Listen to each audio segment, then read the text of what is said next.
Hello and welcome to today's episode of the Jacksonville Jaguars Insider Podcast. My name is John Shipley. I am your host and your beat reporter. We have been covering the Jacksonville Jaguars for you every single day since August 2019, continuing to march forward through yet another offseason together. It is the dog days of the offseason, just about. It is day right before the Super Bowl. Obviously, the Jacksonville Jaguars season has been wrapped up for a few weeks now.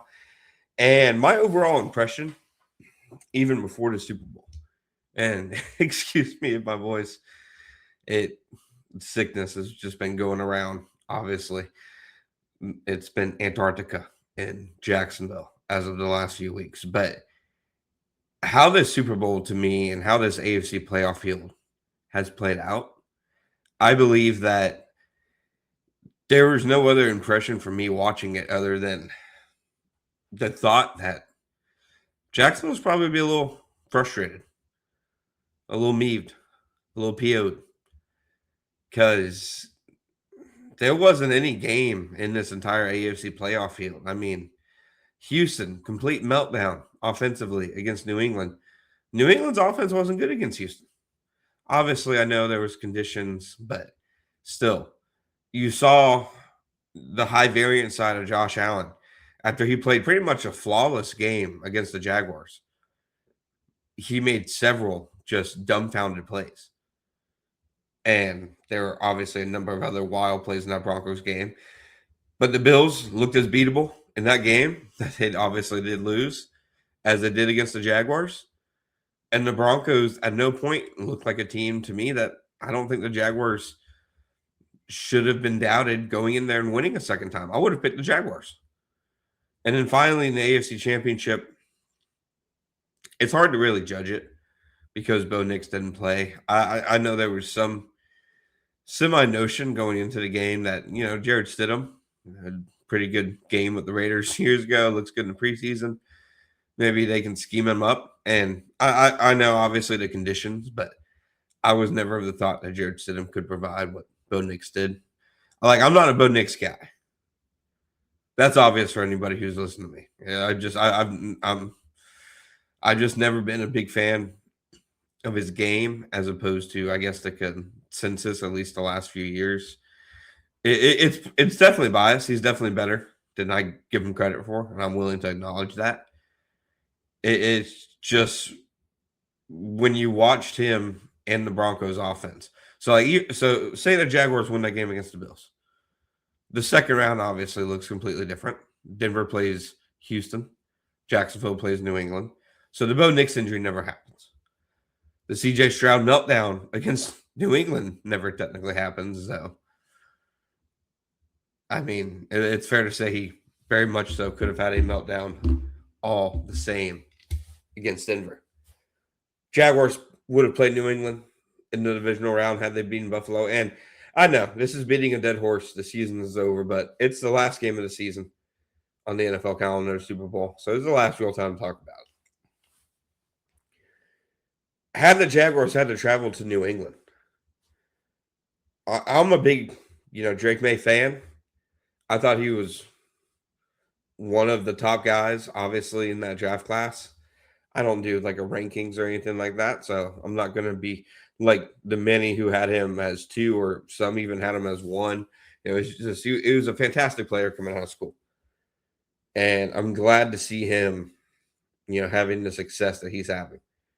With that said, the way that their offense has played really throughout the playoffs, the Jaguars, I think,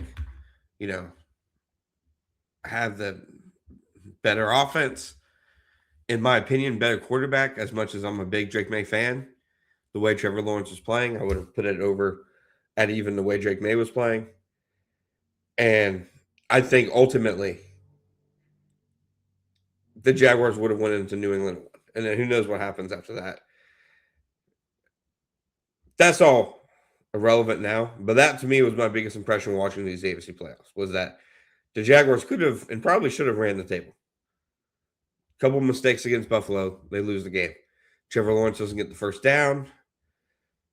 You can debate they don't take the points. I still think it was a good decision to go for it. But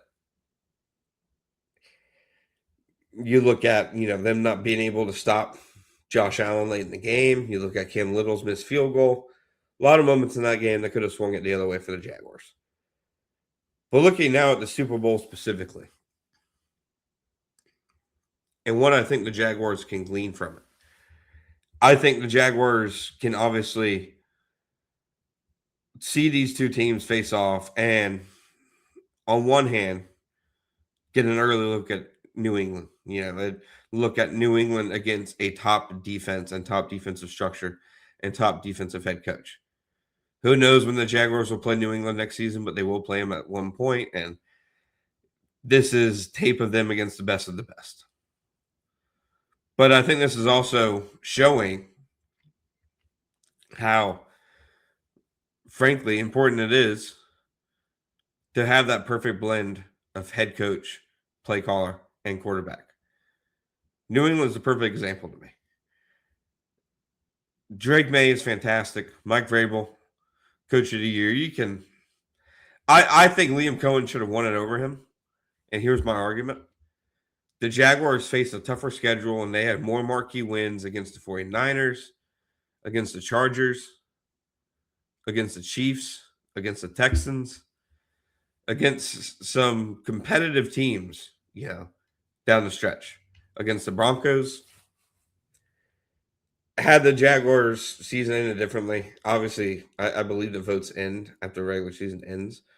So I don't think that impacted anything. I thought the Jaguars had a harder path to 13 wins than New England had to 14. But Mike Vrabel's fantastic. He's a top 10 head coach. And that's what I think you're really seeing the importance of the Super Bowl is that it's not out of the question for a team with the right quarterback, with the right head coach, with the right play calling situation to run the table in a given year in the AFC. Everybody talked about the AFC entering the season as if it was, this conference that was gate kept by, 3-4 quarterbacks. And that those are the only guys who are going to compete with championships. Mahomes, obviously, he got injured, but Chiefs didn't make the playoffs. Allen gets knocked out in the second round. Lamar doesn't make the playoffs. Joe Burrow doesn't make the playoffs. It's possible to make a run in this AFC. As long as you have head coach and quarterback figured out, you have a chance. Even despite the 4 quarterbacks I just mentioned making up what? The 5, 6 best quarterbacks in the NFL? A list of them? So I believe the Patriots are living proof that with the right mix at the 2 most important spots on a team that have the biggest impact on the whole team, quarterback and head coach, you can make a run in this conference. And as for the Seahawks, I think the Seahawks are a great testament of a lot of things. One of them, I'd say, is more big picture for any franchise than the Jaguars specifically, but they were willing to adapt to change. After the Pete Carroll years, obviously they saw the need to change. They saw the path of doing it. Hiring Mac McDonald, one of the best head coaching hires of recent memory. Just a massive success that he's had in 2 seasons.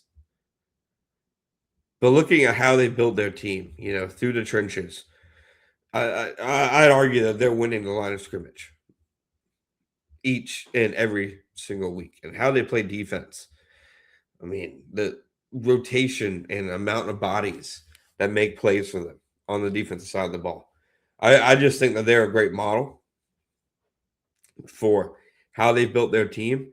And obviously the Jaguars, going about it very similar way, just with their own kind of people and an offensive play calling head coach instead of a defensive play calling head coach. But it gives some context to one of the Jaguars' only losses of the season. I mean, the Jaguars played a Super Bowl team pretty close. They didn't play New England this year, but we saw them against Seattle. It obviously wasn't Jacksonville's best day.